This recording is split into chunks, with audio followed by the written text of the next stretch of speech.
6월 19일 어린이부 말씀은 사도행전 2장 1절에서 8절입니다. 오순절이 되어서 그들은 모두 한 곳에 모여 있었다. 그때 갑자기 하늘에서 세찬 바람이 부는 듯한 소리가 나더니 그들이 앉아있는 온 집안을 가득 채웠다. 그리고 불길이 솟아오를 때 혓바닥처럼 갈라지는 것 같은 혀들이 그들에게 나타나더니 각 사람 위에 내려앉았다. 그들은 모두 성령으로 충만하게 되어서 성령이 시키는 대로 각각 방언으로 말하기 시작하였다. 예루살렘에는 경건한 유대 사람이 세계 각국에 와서 살고 있었다. 그런데 이런 말소리가 나니 많은 사람이 모여와서 각각 자기네 지방말로 제자들이 말하는 것을 듣고서 어리둥절하였다. 그들은 놀라 신기하게 여기면서 말하였다. 보시오, 말하고 있는 이 사람들이 모두 갈릴리 사람이 아니오. 그런데 우리 모두가 저마다 태어난 지방의 말로 듣고 있으니 어찌된 일이오? 아멘. 벙커업 친구들, 오랜만이에요. 그동안 잘 지냈지요? 우리가 만나지 못했던 2주 동안 교회의 새로운 달력이 시작되었어요. 우리는 이제 예수님의 부활을 기억하는 시간을 보내고 부활하신 예수님이 하나님 곁으로 가시면서 약속하신 성령님을 기억하는 절기를 맞고 있어요. 예수님은 우리처럼 몸을 가지고 2000년 전에 오셔서 그 예수님 시대의 사람들은 예수님을 볼 수 있었고 또 만질 수 있었고 또 함께 밥도 먹을 수 있었어요. 하지만 예수님이 돌아가시고 나서 부활하셔서 또 하나님 곁으로 돌아가시자 예수님의 제자들은 의지할 곳이 없어서 좀 막막했어요. 예수님은 그런 제자들의 마음을 다 알고 계셨지요. 그래서 떠나시기 전에 제자들에게 성령님에 대해서 여러 번 이야기를 들려주시기도 하시고 또 눈에 보이지는 않더라도 이 성령님이 꼭 제자들과 함께 할 거라고 말씀하셨어요. 제자들을 도우시고 보호하시고 제자들끼리 서로를 하나로 묶어주실 성령님을 약속하셨지요. 그리고 부활하신 예수님이 떠나시고 얼마 지나지 않아서 제자들은 그 성령님을 만나게 되었어요. 그런데 성령님은 눈에 보이지 않는데 눈에 보이지 않는 성령님을 만난다는 것은 무엇인지 또 성령님과 함께 한다는 것은 무엇인지 어떻게 알 수 있을까요? 우리는 가끔 눈에 보이는 것들이 전부라고 생각해요. 하지만 정말로 중요한 것들은 눈에 보이지 않을 때가 많지요. 사랑, 정성, 우정 이런 것들은 우리에게 너무너무 중요한 것들이지만 눈에 보이지는 않아요. 그럼 눈에 보이지 않는다고 사랑이 없다고 또 우정이 없다고 할 수 있을까요? 그럼 바람은 어때요? 바람도 눈에 보이진 않지만 우리가 눈을 감고도 바람을 느낄 수는 있지요. 성령님도 마찬가지예요. 성령님은 눈에 보이지는 않지만 바람처럼 우리에게 오시고 바람처럼 우리와 언제 어디서나 함께하고 계세요. 눈에 보이지는 않지만 성령님은 우리를 감싸 안아주시고 우리에게 늘 새로운 힘을 주고 계시죠. 그런데 친구들, 아까 말한 사랑, 우정 이런 눈에 보이진 않아도 너무너무 중요한 그 사랑이나 우정을 우리는 어떻게 느낄 수 있을까요? 맞아요. 부모님이 나를 안아주고 또 나에게 잘해줄 때 또 우리는 부모님의 사랑을 느낄 수 있어요. 그리고 친구가 나를 아껴줄 때 나는 그 우정을 느낄 수 있지요. 사랑도 우정도 눈에 보이지는 않지만 우리는 눈에 보이는 행동으로 사랑과 우정을 느낄 수 있어요. 성령님도 마찬가지예요. 성령님도 눈에 보이지는 않지만 성령님을 만난 사람들의 행동을 통해서 우리는 성령님을 느낄 수 있어요. 어떤 사람들은 자기가 성령님을 만났다고 자기는 특별히 성령님과 함께하는 사람이라고 말하기도 해요. 하지만 부모님이 나를 사랑한다고 하면서 나에게 친절하게 행동하지 않고 나에게 함부로 말하면 어떨까요? 그건 사랑이라고 할 수 없겠죠? 또 친구가 나를 함부로 대하고 망신을 주면 그 친구에게 우정을 느낄 수 있을까요? 아닐 거예요. 사랑도 우정도 우리는 그 사람의 행동을 통해서 느낄 수 있는 거지요. 마찬가지로 어떤 사람이 성령님을 만났다고 주장하더라도 그 사람의 말과 행동이 성령님을 만난 사람과 같지 않다면 그건 예수님이 우리에게 보내주신 성령님을 그 사람이 만났다고 할 수 없을 거예요. 그렇다면 성령님을 만난 사람들은 어떻게 행동할까요? 어떤 사람들은 성령님을 만난 증거가 알 수 없는 말들을 하는 방언이라고 말해요. 물론 성령님은 하나님과 특별하게 이야기할 수 있는 특별한 말을 주실 때도 있어요. 그런 기도로 더 간절하게, 그런 말로 그런 기도를 더 간절하게 드릴 수도 있지요. 하지만 더 중요한 것은 나만 특별한 말을 하게 되는 것이 아니라 그런 방언을 하더라도 다른 사람들과 더 잘 소통하게 된다는 거예요. 오늘 말씀을 한번 볼까요? 오순절이라는 유대 사람들의 명절이었어요. 예수님이 떠나고 다락방에 모여있던 제자들은 거센 바람 소리를 들었지요. 그리고 그 바람이 온 집안을 가득 채우는 것을 느꼈어요. 눈에 보이지는 않았지만 무언가가 자기들을 사로잡는다는 걸 알 수 있었지요. 바로 예수님이 말씀하신 성령님이었어요. 성령님에 사로잡힌 사람들은 평소에 자기가 하던 말과는 완전히 다른 말을 하기 시작했어요. 성령님이 주신 새로운 능력이었죠. 그런데 새로운 말을 하기 시작했다는 데서 오늘 말씀은 끝나지 않아요.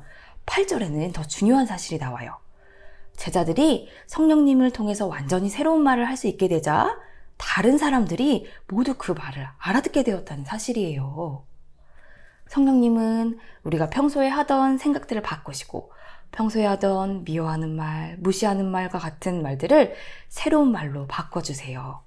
그래서 서로 생각이 달라서 다른 말을 하던 사람들도 성령님의 능력으로 서로의 진심을 알아듣게 되고 우린 대화가 안 돼 하는 사람들도 서로 소통할 수 있게 된다는 거죠. 성령님은 우리가 의견이 다르고 생각이 달라도 진정으로 소통할 수 있게 만드시는 분이세요. 물론 기도할 때 알아들을 수 없는 그런 방언을 주시기도 하시지만 그 사람이 다른 사람과 소통하지 않고 자기 생각만 특별하다고 자기 생각만 맞다고 하면 어떨까요?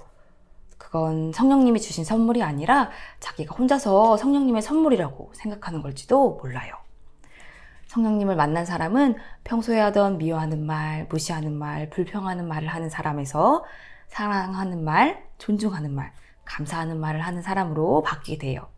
예전과는 다른 새로운 말을 하고 새로운 행동을 하게 되는 거죠. 그리고 더 중요한 건 그런 새로운 말과 행동을 통해서 서로의 진심이 통하게 하시고 서로를 정말로 이해하게 하면서 진정으로 소통하게 하신다는 사실이지요. 사랑하는 벙커업 친구들, 놀랍고 기적적인 일만 성령님의 역사가 아니에요. 미운 말에서 고운 말을 하게 되고 말이 통하지 않던 사람들이 서로 진심을 통하게 되는 그 모든 일들이 성령님 덕분이지요. 그리고 그 성령님은 바로 우리 친구들과도 늘 함께하고 계세요. 우리 친구들에게 막막한 일이 생겨서 친구들이 기도도 안 나오고 그럴 때 우리 성령님은 우리를 위해서 기도하시는 그런 따뜻한 분이세요. 또 우리 친구들이 미워하는 말을 할 때 따뜻한 말, 사랑 가득한 말을 할 수 있도록 우리 친구들에게 늘 용기를 주시는 분이세요. 우리가 자꾸 남의 말을 듣지 않고 무시할 대로 돌아가도 성령님은 우리를 절대 포기하지 않으시고 우리를 계속 설득하고 계시지요.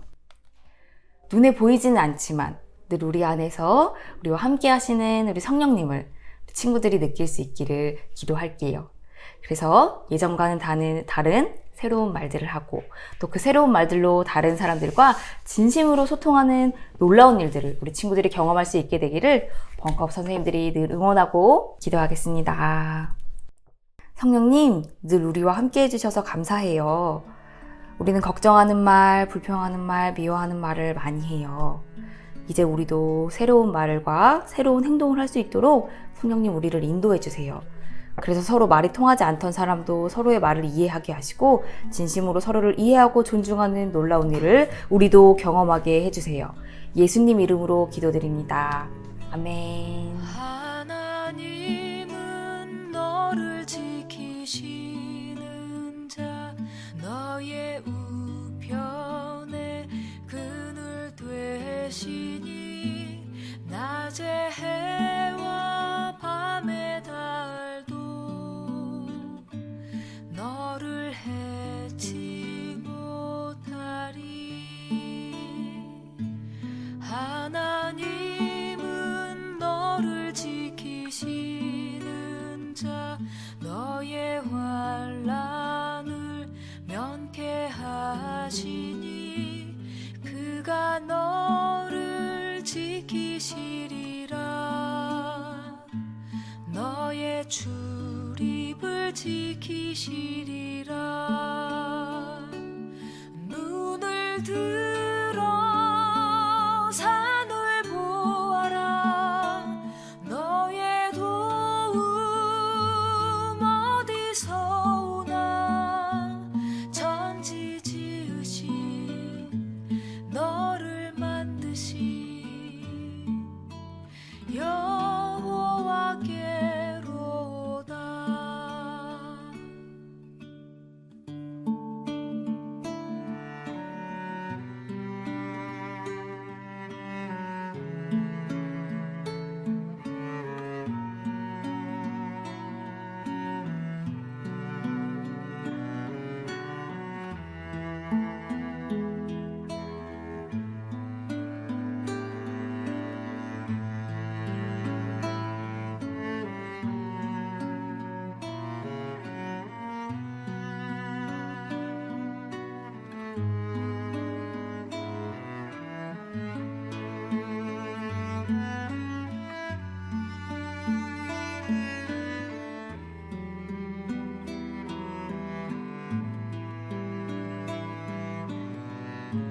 사